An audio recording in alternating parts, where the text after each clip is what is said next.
how do we build teams that are not just spread across the globe, but are deeply connected, truly aligned, and agile with purpose? Well, the next panel is just about that. Building agile teams in a Borderless World. And to guide us through this conversation, we have three incredible speakers who bring a view of strategy, talent, and leadership. Please join me welcoming our panelists, Mr. Rajeev, Mr. Sujeth, Mr. Sanjiv, and Professor Gurpreet. Ma'am, mi ha chiesto poesia di fare sera bias. Mr. Rajeev Singh, top strategy at EY and proud Symbiosis alum. With over 25 years of experience, he's been leading major work in infrastructure, sustainability, and energy across the region. As EY, he heads the advisory team, bringing big projects to life across the GCC. Good start.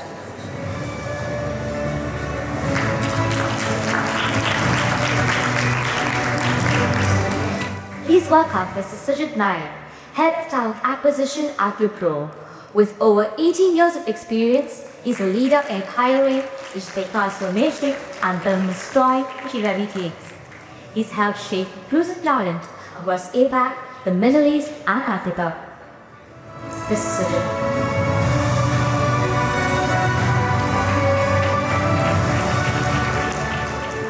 Then we have Mr. Sanjiv Navangul, CEO, Bharat Serum Vaccines.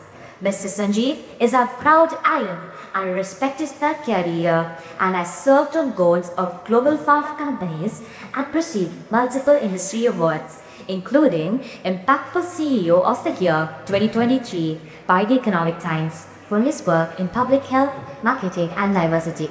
Mr. Sanjiv. Okay. And moderating today's conversation is Professor Gurpreet Singh Jagpal, formerly known as GUTS, Chief Cultural Officer and Aston University Reviewer. With strong academic and industry background, he's perfectly placed to lead this dialogue. Now, Aston University is one of our closest strategic partners, and we're proud to offer a dual PBA degree with them. So lean in and let's see what it means to build agile teams in a Borderless World. Great, and good afternoon, everybody. Thank you for that wonderful introduction. So, kind of a speaker session now on building agile teams in a borderless world. And you all represent quite a diverse range of sectors. You are leading global organizations, and as we've learned, operating over very different time zones and cultures. So I think we're into a real fascinating discussion about how you lead in such circumstances. And, being a really good student, I'm going to plagiarize what Anita did earlier. And I'm going to open with a very quick fire question to all three of you, which is, how do you define agility? And I think if I start with Rajeev, what does agility mean to you? First of all, I want to start by congratulating the Symbiosis team for the by chapter. It's an amazing development. One of the first standards about the video conversations. I'm very proud to be here as a plan of the Symbiosis family. And coming back and take with your question, agility. So it's a global organization like EY. They probably have about 700 cities and offices that you across the world, right? And what here is fine is like a little closer. For us, that really comes in terms of responsiveness, both of quality and the timeliness to when they respond to questions that are back some of it, not just reactively, but a lot of times proactive. And what is your level of preparedness in terms of the institutional capability of the organization? Thank you. And Suya? Thank you for that. This report being a total company, and we have 3 plus officers across the globe. Represent this perspective, and we have to have its own enterprise. When it comes to agility first, it's all about the timelines which we have to which has to be met, and how we can transform the platform the customer need with the challenge. Before I say something, I want to first congratulate the Symbiosis family for starting a new campus here. I must be amongst the earliest alumni around here because I passed out SIPM 89. So I'm not saying oldest, but at least I'm 10. But I've been the years I have not lived in India are the only years where I've not visited the campus. Otherwise, nearly every year I visit the campus. So I really see how this brand has grown, and it's a great honor to be associated with Symbiosis.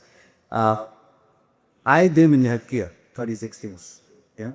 So for me, agility and my employees all over the agility is very sour. We deal every day with patients who can die if we don't do what we are supposed to do. It's as simple as that. So agility means ensuring nobody in this world dies because of lack of effort from our side. And therefore all our employees understand this is a cause. And agility is inbuilt because of this reason. And for us, agility is as simple as that. And that's really amazing, where the big highlights across three very different sectors, how one word can have very different meanings, but can also be common as well, if you enact it out in your ways. So audience, I put a list of questions and I'm going to get the conversation going, but we do want me to engage in this process. I've got a great big clock there that's telling me how much time I have left. So I will adjust my questions accordingly to give you time to ask questions. So please, as we're going through, think about something you may want to ask our baseball here. So with I'm going to come back to you and I'm going to start beginning the meat of this discussion. EY, a firm that we all know, a global organization. How do you even start to kind of hardwire strategic agility into an organization of your size, your shape, your scale across your borders? Can I particular frameworks or models that EY utilize as part of that? Well, I think that's a great question, and it's actually one of the strengths of Entify, not just a global organizations, and it's driven by what a global clients all right. So as we are a global organization, a lot of large global organizations come to us in some ways because they know we have this coverage across multiple fish, right? And if this is a sign of time is starting nearly about 7 or 8 years ago, that a lot of focus is not about just your home markets, right? It's a question, how can you collaborate and where very possibility how to keep. One of the ways that has had EY to get even this more successfully is what we call our own internal book connected, right? So we go to clients based on cycles.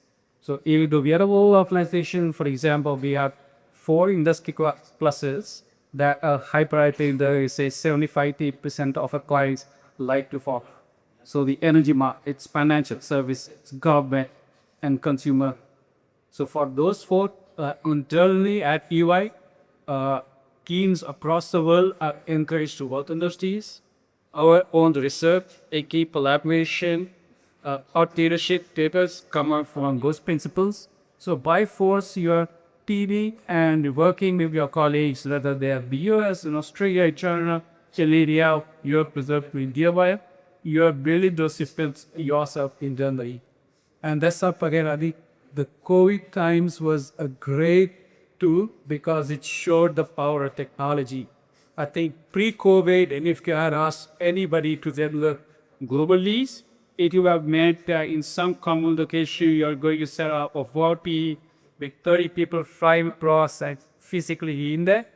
The virtual teaming connectivity, whether that's Zoom, Teams, whatever you might use, I think that has unlocked great potential, delivered great efficiency, and I think just made teaming and collaboration immensely powerful.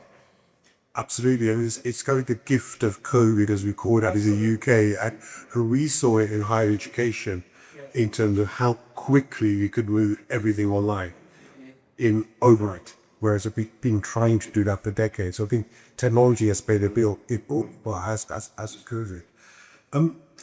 I want to come to you, Sanjiv, because you're working in a very highly regulated industry, right? There's lots of compliance, lots of safety in the healthcare sector.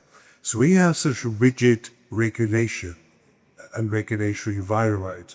How do you build agility?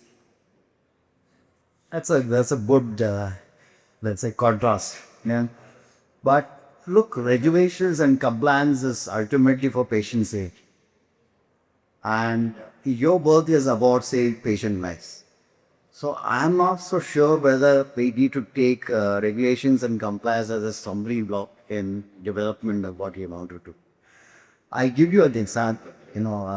During let's say about 7-8 years ago, about 2016, 2017 times, we found a novel drug for multi-drug resistant tuberculosis. Now, the agility we required was to get it out into patients very quickly. It had only done phase 2B. So it was still in early development, and WHO was here and told countries to go. But in India, in democratic countries, there are always debates about these things. How do we galvanize a country to ensure that something that has come after 40 years to patients, how do we bring it to the market? But again, as to say, regulations in compliance is the part. We galvanize the entire country. Yeah. We got the ministry to change the way protocols were written. Some of the biggest names in Indian healthcare were involved in trying to do that. Soumya Swaminathan, everybody knows her. She got involved in writing the protocol. Yeah. The DG just was involved, the minister got involved, Mr. Nadda was the minister, he got personally involved. We got the prime minister involved.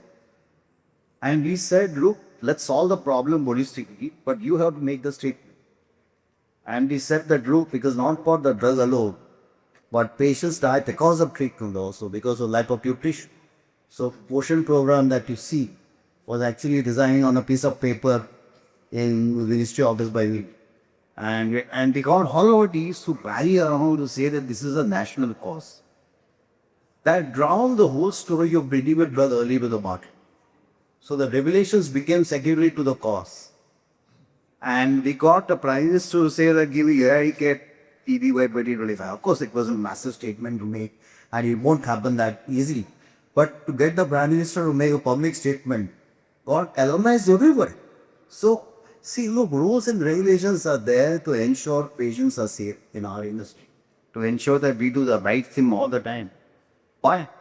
That doesn't mean that patients should not get what they deserve. So you need to find a balance, and therefore agility is all about trying to find a balance in how do we get things done so that we actually deal with the cost properly. So I try to give it to an example because otherwise you understand now it with head or express that's a great example for